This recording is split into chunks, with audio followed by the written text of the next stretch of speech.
मंडळी जरा विचार करा, ज्या डॉक्टरांनी 3 ऑगस्टच्या एका निर्णयावर जल्लोष केला होता, अवघ्या काही दिवसातच त्यांच्यावर आंदोलनाची वेळ का आली? आणि ज्या ॲलोपॅथी डॉक्टरांनी थेट संपाचा इशारा दिला, त्यांचा नेमका विरोध कशाला होता? कोणत्या गोष्टीला होता? राज्यातील BHMS डॉक्टरांचा MMC नोंदणीचा वाद आता थेट मुंबई उच्च न्यायालयात जाऊन पोहोचलाय। वैद्यकीय शिक्षण विभागाने घाईघाईत घेतलेले निर्णय आणि त्यानंतर निर्माण झालेला हा वाद, यामागे नेमकं कुणाचं गणित चुकलंय? ॲलोपॅथी विरुद्ध होमिओपॅथी हा संघर्ष राज्याच्या आरोग्य व्यवस्थेवर काय परिणाम करू शकतो आणि काय परिणाम करणार आहे? 3 ऑगस्टच्या शासन निर्णयात असं काय घडलं होतं की ज्यामुळे थेट हायकोर्टात धाव घ्यावी लागली? आणि या सगळ्या राजकीय आणि प्रशासकीय खेळात सामान्य रुग्णांचं काय होणार आहे? आजच्या या व्हिडिओमध्ये या संपूर्ण वादाचं अगदी सोप्या साध्या भाषेत मुळापासून विश्लेषण करणार आहोत, त्यामुळे व्हिडिओ शेवटपर्यंत नक्की बघा। नमस्कार, मी पूजा आणि तुम्ही बघताय सत्य पे सत्ता, प्रश्न तुमचे आवाज आमचा। राज्याच्या वैद्यकीय क्षेत्रात मध्यंतरी एक खळबळ उडाली होती।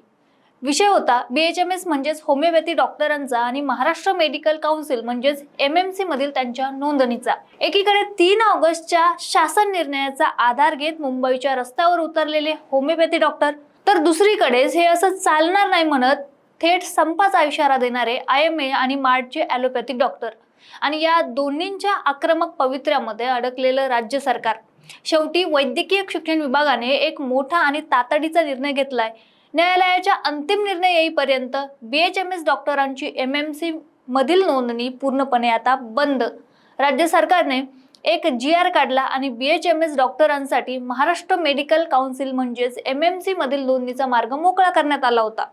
परंतु MMC ही ती संस्था आहे जिथे मुख्य तत्वे MBBS आणि MD म्हणजेच ॲलोपॅथी डॉक्टरांची नोंदणी होते आणि त्यांना प्रॅक्टिस करण्याचा अधिकृत परवाना दिला जातो। आता होमिओपॅथी डॉक्टरांचं काय म्हणणं होतं, तर महाराष्ट्रात अनेक वर्षांपासून BHMS डॉक्टर ग्रामीण आणि शहरी भागात वैद्यकीय सेवा देत आहेत।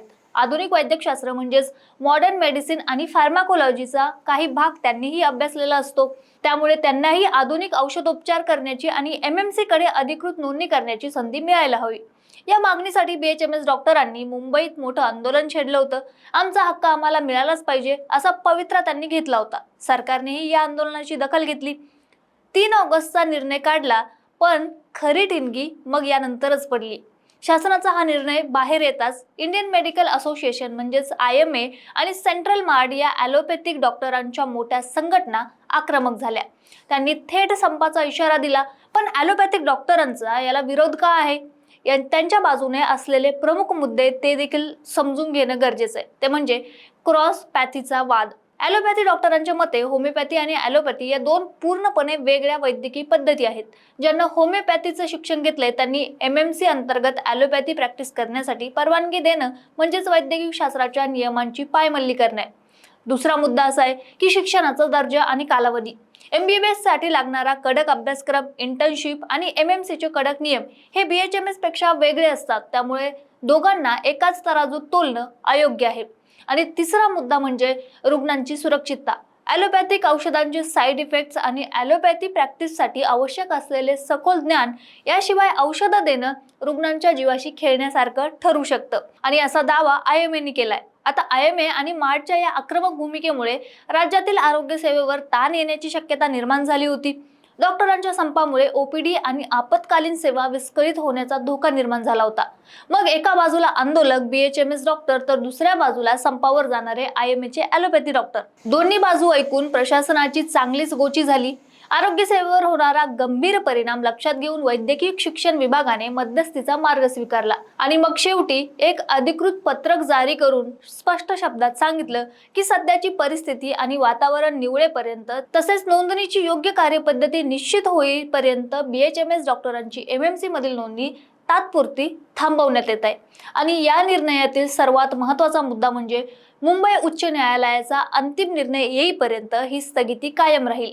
म्हणजे सरकारने चेंडू आता थेट मुंबई उच्च न्यायालयाच्या कोर्टात टाकला आहे। आता न्यायालयात काय तर्कवितर्क मांडले जातात यावरच या संपूर्ण प्रकरणाचं भवितव्य अवलंबून असणार आहे। या संपूर्ण वादात काही महत्त्वाचे प्रश्न निर्माण होतात की महाराष्ट्र मेडिकल काउन्सिल ऍक्ट आणि होमिओपॅथी काउन्सिल ऍक्ट हे दोन वेगळे वेगळे कायदे आहेत. एका काउन्सिलचा डॉक्टर दुसऱ्या काउन्सिलमध्ये नोंदणी कसा करू शकतो हा मुख्य कायदेशीर प्रश्न देखील न्यायालयात उपस्थित केला जाणार आहे. पण आज महाराष्ट्राच्या ग्रामीण भागात जर सध्या परिस्थिती बघितली तर जिथे MBBS डॉक्टर जायला तयार नाहीये तिथे प्राथमिक आरोग्य सेवा देण्यासाठी BHMS डॉक्टरांचा खूप मोठा वाटा आहे. आजही ग्रामीण भागात फक्त BHMS डॉक्टरच काम करतात. MBBS तिथे जायला नाही म्हणतात आणि हेही नाकारता येत नाही. रुग्णाला मिळणारा उपचार हा योग्य आणि त्या शास्त्रात तज्ज्ञ असलेल्या डॉक्टरांकडूनच मिळाला पाहिजे हा वैद्यकीय नीतिमत्तेचा मूळ पाया आहे. त्यामुळे हा वाद केवळ दोन डॉक्टरांच्या संघटनांमधील नाही तर तो आपल्या राज्याच्या संपूर्ण आरोग्य धोरणाशी जोडलेला जातोय. मंडळी, वैद्यकीय शिक्षण विभागाने नोंदणीला स्थगिती देऊन तात्पुरता मार्ग शोधलाय, तरी पण हा वाद इथेच संपलेला नाहीये. BHMS डॉक्टरांचे आंदोलन आणि IMAचा आक्रमक विरोध त्यांच्या मधोमध आता सर्वांचं लक्ष लागून राहिले ते मुंबई उच्च न्यायालयाच्या आगामी सुनावणीकडे. उच्च न्यायालय या क्रॉस पॅथी आणि MMC नोंदणीच्या वादावर काय दिशा दाखवतं यावरच आता या संपूर्ण वादाचा अंतिम फैसला होणार आहे. पण तुम्हाला काय वाटतं, BHMS डॉक्टरांना MMC मध्ये नोंदणी मिळायला हवी की IMAचा विरोध योग्य आहे? ग्रामीण भागातील आरोग्य सेवा आणि रुग्णांची सुरक्षा या दोन बाबींचा समतोल कसा साधला जाऊ शकतो? तुमची मतं आम्हाला खाली कमेंटमध्ये नक्कीच सांगा आणि अशाच विश्लेषणासाठी बघत राहा सत्य पे सत्ता. प्रश्न तुमचे, आवाज आमचा. लग्न ठरलंय ना तुझं? आणि हे काय? अगं, मला PCODचा त्रास आहे. कधीतरी हे सासरी कळेलच ना. मग त्याच्यामुळे मुलं होण्यात अडचण येते ना. एकतर PCOD इतका गंभीर आजार नाहीच आहे आणि त्यावर सोपा उपाय आहे. आपल्या ईशाला लग्नाआधी असाच त्रास होता. तिने डॉक्टर चाटेज होमिओपॅथी क्लिनिक मध्ये उपचार घेतले आणि तिला आता 2 मुलं आहेत. डॉक्टर चाटेज होमिओपॅथी क्लिनिक, साइड इफेक्ट नसलेला होमिओपॅथीचा नैसर्गिक उपचार. 9545727107.